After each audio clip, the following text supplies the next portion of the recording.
I was 20 when I married Steve Fiol, the father of my children and the man with whom I planned to spend the rest of my life. I was 30 when we divorced.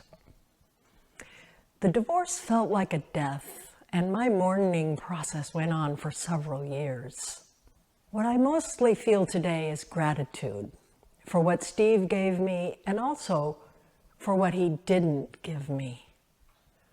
Are there relationships in your past that you're grateful for because of what they gave you, but also maybe because of what they didn't give you that you thought you wanted?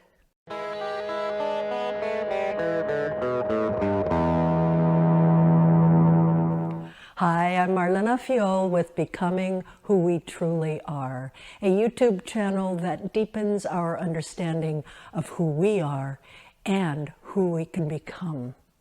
If you find value in this video, please give it a thumbs up. It makes a big difference.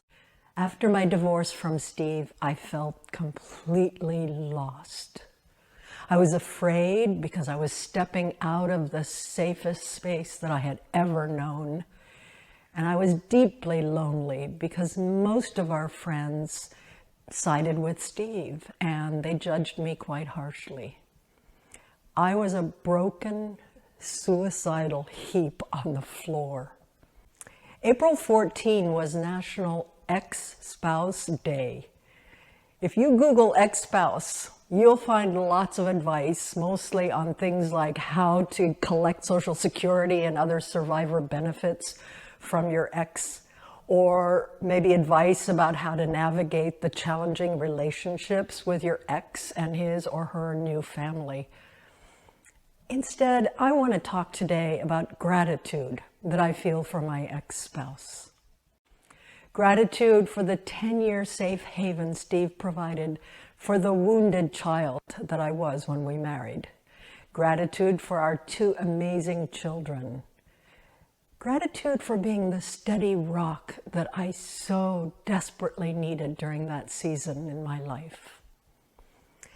And ultimately, gratitude for Steve's inability to give me what I needed over time, thus providing the stimulus for me to break open. On August 17 of last year, 2020, my spiritual teacher, Father Richard Rohr, wrote this meditation. Sooner or later, if we are on any classic spiritual schedule, some event, person, death, idea, or relationship will enter our lives that we simply cannot deal with using our present skill set, our acquired knowledge, or our strong willpower. It will probably have to do with one of what I call the big 6: love, death, suffering, sexuality, infinity, and God. Spiritually speaking, we will be led to the edge of our own private resources. We will and must lose at something. This is the only way that life, fate, God, grace, mystery can get us to change and go on the further and larger journey. Have you faced issues in your life that were so challenging that you were unable to deal with them using your present skills or willpower? And have you experienced losses that led you to change in a way that started you off on a much larger journey? Broken in that heap on the floor, I was led to the very edge of my resources. I found myself faced with a situation I couldn't fix, I couldn't control, I couldn't change, I couldn't even understand it.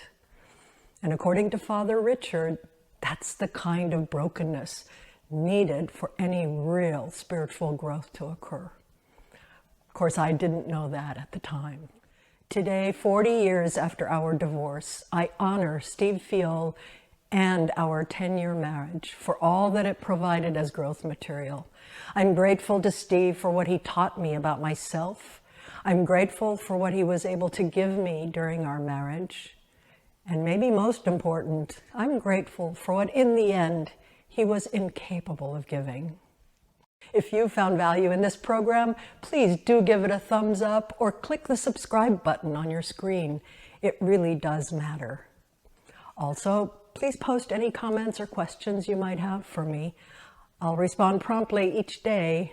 For example, is there anyone in your past that you're grateful for not giving you what you thought you needed?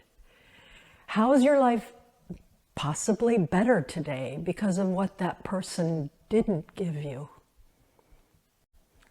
And just so you know, I'll be posting a new episode of this YouTube show each Tuesday at 6 a.m. Eastern Time. For further information on the power of letting go with gratitude, we recommend the following resources. First, a TEDx talk by Jill Shearer Murray about the unstoppable power of letting go. And check out a TEDx talk by David Standel-Rast about gratefulness leading to happiness. And for a look at my personal path from brokenness to gratitude, we recommend my memoir, which was released by Mango Publishing in 2020, Nothing Bad Between Us. The web addresses of each of these are in the show notes. And remember, we are together on this journey.